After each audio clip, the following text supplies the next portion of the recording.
Ako si Pusang Lagim, gumagala sa bawat kanto, sumisilip sa bawat sulok ng dilim. Sa tuwing dumarating ang Pasko, sumasabay sa malamig na hangin ang tawanan, ang ilaw ng parol, at ang mga boses ng mga batang nangangaroling sa dilim. Ito ang 2 gabing ang musika ng pangangaroling ay napalitan ng takot.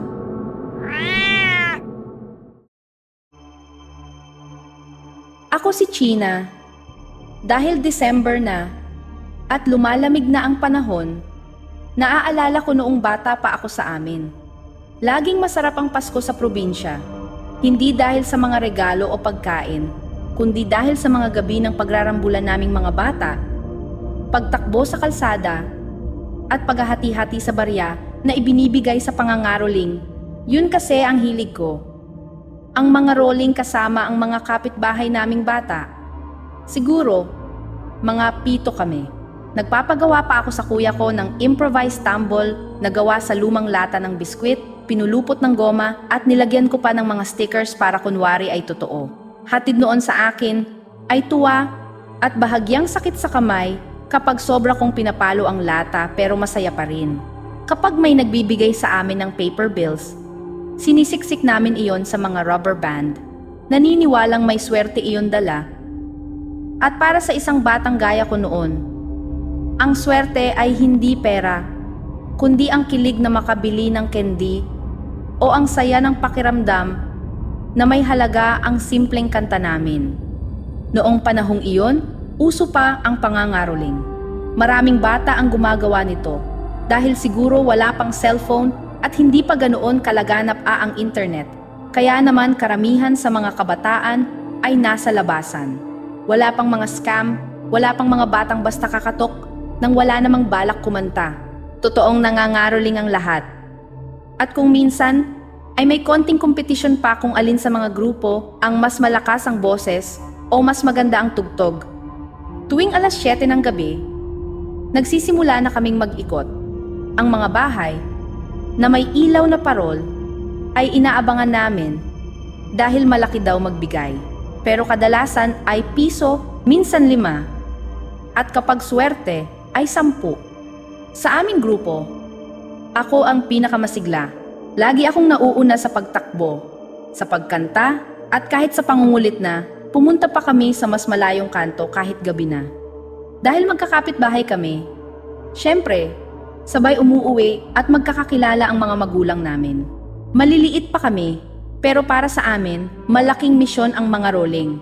Para kaming mga sundalo na sabay-sabay ang lakad, sabay-sabay ang tawa, sabay-sabay magsasbi ng ambabarat ninyo kapag tinataguan kami.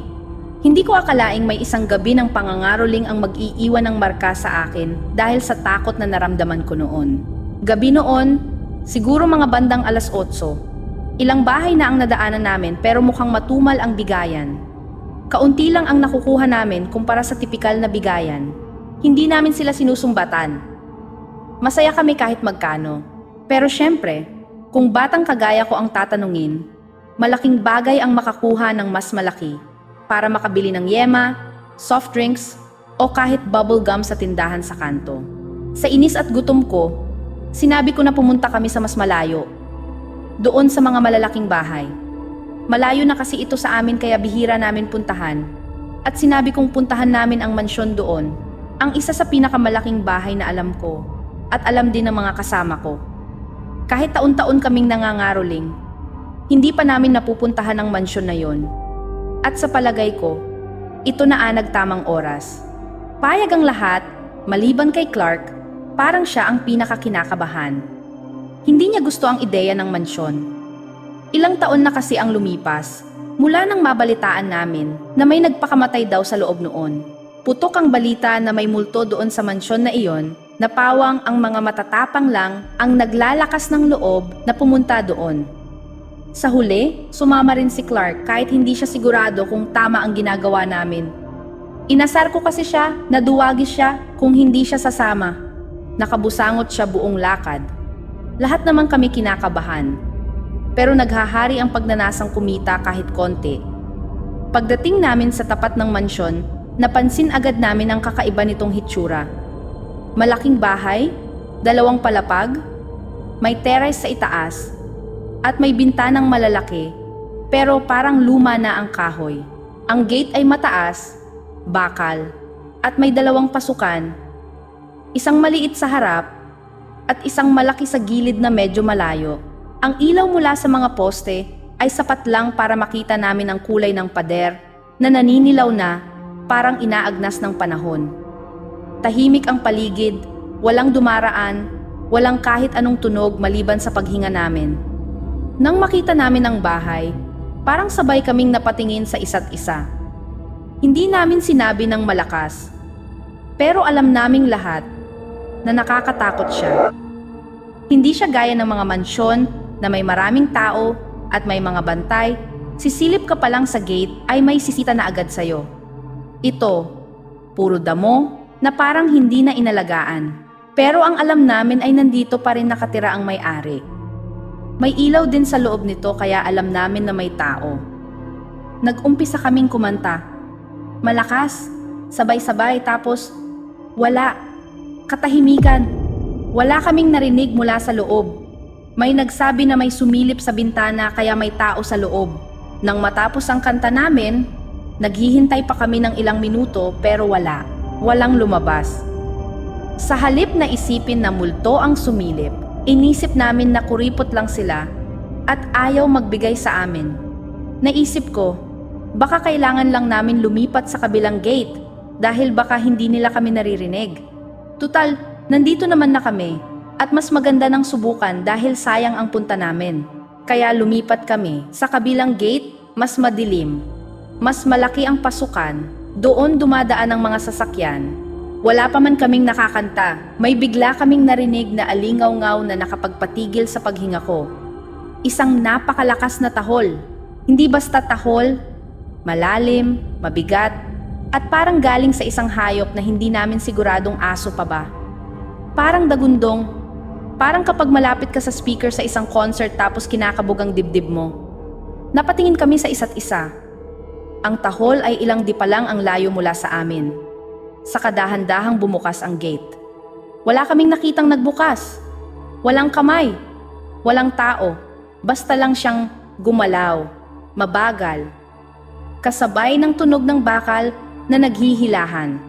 Unti-unting lumitaw ang napakalaking aso. Kulay itim. Kahit malaki ay mliksi ang paglakad nito. Hindi namin alam kung ano iyon. Hindi namin alam kung anong breed, pero mukha itong halimaw para sa mga batang tulad namin. Sobrang bagsik at sobrang tapang. Nakatayo lang ito sa gitna, nakatingin direkta sa amin. Agresibo. Malalim ang paghinga. Bawat tahol ay sumasabay ang paglabas ng laway na tumatalsik sa lupa. Para akong napako. Ang mga kasama ko, nagkatinginan, at bigla-bigla, tumakbo ang iba sa amin. Ang bilis nila. Wala nang nag-isip. Tumakbo rin ako. Hindi naman ako athletic. Pero noong gabing yon, parang naging atleta ako. Parang nakalimutan ko kung paano huminga. Pero tumatakbo lang ako ng tumatakbo na parang mahuhulog ang puso ko sa dibdib. Nagkawatak-watak kami at nakasama ko si Lemuel, ang kapitbahay ko. Hindi kami lumingon man lang kung kami ba ang hinabol o hindi. Basta tumakbo lang kami at tumakbo. Nang huminto na kami, nag-iiyak ako. Hindi lang dahil sa takot ko sa asong iyon, kundi dahil ako ang may pakana na pumunta dito. Kapag nakagat o nalapa ang isa sa amin, ay kasalanan ko dahil sa aking pagyaya. Sa sobrang laki at bagsik ng aso, sigurado akong kaya kaming patayin nun at wala kaming laban. Pinakalma naman ako ni Lemuel at naglakad kami pabalik sa amin. Pagbalik sa kanto ay may iba nang nandoon at naghihintay sa waiting shed. Naghintay kami doon hanggang makumpleto ang lahat. Sa awa ng Diyos ay walang naabutan sa amin. Walang nakagat, walang nasakmal, walang nakalmot, sabi ng isa sa amin. Dahil sa sabay-sabay na pagtakbo, ay hindi daw alam nung aso kung sino ang unang hahabulin, kaya naguluhan ito. 3 sa amin ang nadapa dahil sa kakatakbo, kasama na ang pinsan ko. Dumugo ang tuhod niya at napunit ang shorts, Pero malaki ang ngiti dahil hindi daw siya naabutan at nakagat kahit na nadapa siya. Nang hingi ako ng tawad sa mga kasama ko. At hindi naman sila nagalit sa akin. Pati si Clark, na matatakutin, ay masaya dahil hindi naman daw siya nasakmal nung aso. Matagal din naging usap-usapan sa aming ang pangyayaring iyon at kung anong klaseng aso ang pwedeng lumaki ng ganoong kalaki at katapang. At ngayon, bilang matanda at may alam na sa mundo, nalaman ko na ang aso pala na humabol sa amin noon ay isang Rottweiler.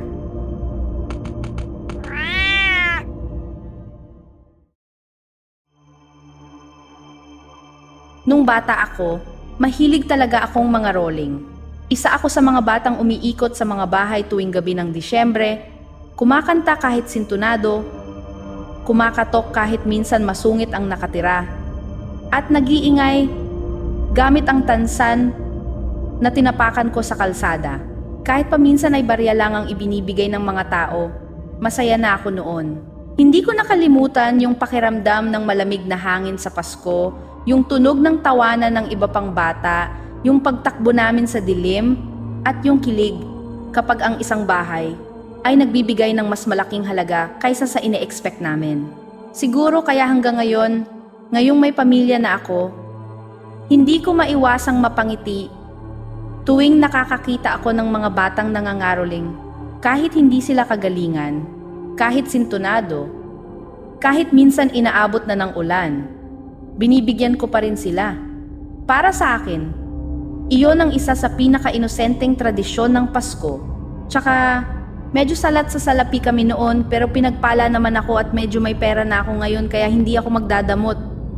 Pero 3 taon na ang lumipas at may nangyaring hindi ko malilimutan. Hanggang ngayon, kapag naiisip ko iyon, tumataas ang balahibo ko at lalo na ngayong lumalaki ang mga anak ko, mas lalo akong nagiging sensitibo sa mga ganitong klaseng insidente. Noong panahong iyon, bagong panganak ang asawa ko sa pangalawa naming anak. Pagod siya, mahina pa, at halos buong araw ay nagpapahinga sa kwarto dahil sa panganak at kulang sa tulog. Ako naman ang tumatakbo sa mga kailangan niya at ng baby. Magtatakip silim ng araw na iyon, kailangan kong bumili ng extra diaper, wipes, at kung ano-ano pang bagay na nasa mahabang listahan na iniwan niya sa akin. Inilagay ko lahat sa phone ko para hindi ko makalimutan. Pagbaba ko ng sasakyan, nakita ko agad ang ilang batang nangangaroling sa gate namin. Napangiti ako agad. May improvised tambourine pa sila na gawa sa takip ng soft drinks. At yung isa ay may hawak na maliit na flashlight na umiilaw ng kulay asul. Natuwa ako, pero nang makita kong wala pala akong dalang cash, sinabi ko sa kanila na bumalik sila mamaya at bibigyan ko sila at totoong balak ko silang bigyan pagbalik ko. Pumunta ako sa grocery at nakakainis ang nangyari. Puno ang parking, puno ang grocery. Parang lahat ng tao ay may nalimutan pang bilhin pang handa at kahit nag-express lane ako, puro cart ang nasa unahan ko. Magagalit ang asawa ko kung hindi ko matapos lahat ng nasa listahan niya. Nawala na rin sa isip ko ang tungkol sa mga batang nangangaroling dahil sa tagal ko doon. Kakatapos ko lang ayusin ang presentation ko para sa trabaho kinabukasan. Tahimik ang buong bahay, maliban sa aircon at mahihinang hikbi ng newborn na paminsan-minsang gumigising. Hindi pa ako inaantok. Pinatay ko ang ilaw sa sala at pabalik na sana sa kwarto nang marinig ko ang katok sa gate namin. Hindi malakas, pero sapat para marinig. Napaisip ako. Naalala ko agad ang mga batang pinabalik ko kanina bago ako umalis. Sinabi ko nga pa lang, bumalik sila. Dahil ayokong magising ang baby at baka lalakas pa ang katok nila, nagmadali akong lumabas. Bitbit ang 100 pesos na balak kong ibigay sa kanila bilang pasensya na rin sa pagpapabalik ko. Pagdating ko sa gate, tahimik ang paligid. Walang bata, walang tao, walang kahit sino. Ang tanging naririnig ko lang ay tunog ng malayong tricycle at pagaspas ng dahon sa kabilang bahay. Sinilip ko pa ang dalawang dulo ng kalsada. Wala. Nagtaka ako, pero bumalik na lang ako sa loob. Pagbalik ko sa kwarto, nag-cellphone ako pampaantok. Pero ilang minuto pa lang ang lumipas, nang marinig ko naman ang tunog ng pagkanta. Hindi malinaw ang kanta, parang himig lang, pero malinaw na boses ng mga bata. Napabalikwas ako. Ang baby ko ay halos gising na, gumagalaw ang paa, parang naaabala. Ayoko siyang magising, kaya agad akong bumaba ulit. Sigurado akong ang mga bata, na kanina iyon, at nagdala na ako ng 500 para ibigay sa kanila at matuwa sila. Late na rin kasi, kaya nilakihan ko na dahil porsigido sila. Pero pagbukas ko ng pinto at paglapit sa gate, wala ulit tao. Pinakiramdaman ko ang paligid. Tahimik. Sobrang tahimik. Tumayo ako ng matagal, baka sakaling may batang nagtatago at nagbibiro. Pero wala pa ring lumabas kahit isa. Bumalik ako sa loob. Nagtaka na ako talaga. Hindi ako madaling kabahan. Pero kakaiba ang pakiramdam ko. Parang may malamig na gumagapang sa batok ko. Umupo ako sa kama. Kinuha ko ang cellphone ko. Nag-scroll ulit para pampatulog. Doon ko narinig ang tunog ng kumakalansing mga tansan, tumatama sa isa't isa. Napabilis ang tibok ng puso ko. Lumapit ako sa bintana. Dahan-dahan kong inangat ang kurtina. May anino ng mga bata sa labas. Kita ko sa ilalim ng gate. Malinaw ang mga anino. 3 sila, maliit, manipis, nakatayo sa mismong harap ng gate namin. Hindi sila gumagalaw. Nakatayo lang. Agad akong bumaba at binuksan ko ang pinto. Tumakbo ako palabas. Pero paglapit ko sa gate, wala. Wala. As in wala. Katahimikan lang ulit. Doon na ako kinabahan ng totohanan. Pagbalik ko sa loob, nakita ko ang asawa ko. Gising. Nakatayo sa may pinto ng kwarto. Nanlalaki ang mata. Para bang may nakita siyang hindi ko alam kung kaya kong tanggapin. Lumapit siya sa akin. Nanginginig ang kamay niya. Tinanong niya kung bakit 3 beses na akong lumabas.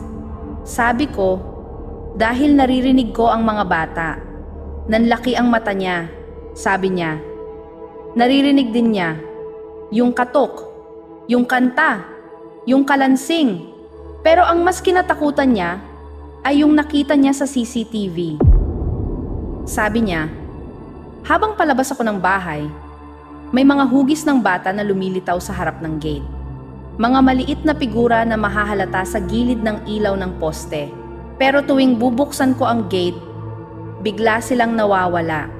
Hindi tumatakbo, hindi lumalayo, basta lang nawawala. Pinakita niya sa akin ang replay sa phone niya.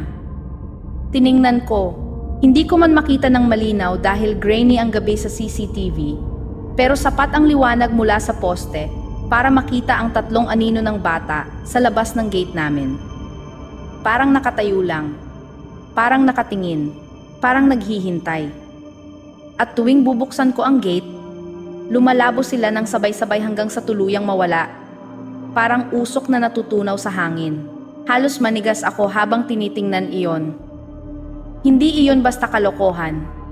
Hindi iyon basta batang nagtatago. Parang hindi sila kabilang sa mundong ito. Lumuhod kami at nagdasal ng mahaba.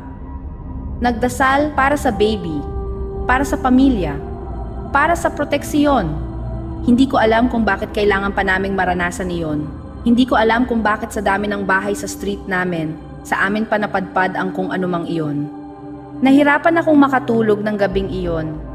Kahit pinipilit kong ipikit ang mata ko, palagi kong naiisip ang mga aninong iyon, nakatayo sa dilim. Pero pagkatapos ng dasal namin, wala nang tunog, wala nang katok, wala nang kanta, wala nang kalansing. Tahimik na tahimik hanggang umaga. Kinabukasan, maaga akong natapos sa trabaho. Mabilis akong umuwi sa bahay. Pagdating ko, may mga bata sa labas. 3 sila, may improvised tambourine. May flashlight. Nakatambay sila mismo sa harap ng gate namin. Naghihintay. Kinabahan ako. Tumigil ako sa tapat nila. Binuksan ko ang ilaw ng sasakyan at binusinahan sila. Hindi para takutin sila, kundi para makita ko kung maglalaho ba sila katulad kagabi. Pero hindi sila nawala. Hindi sila natakot. Nagulat lang sila at medyo nagreklamo pa. Sabi nila, pinabalik ko raw sila kahapon at halos 2 oras daw silang pumunta-punta bumalik kanina bago ako dumating. Tapos ngayon, iilawan ko daw sila at bubusinahan.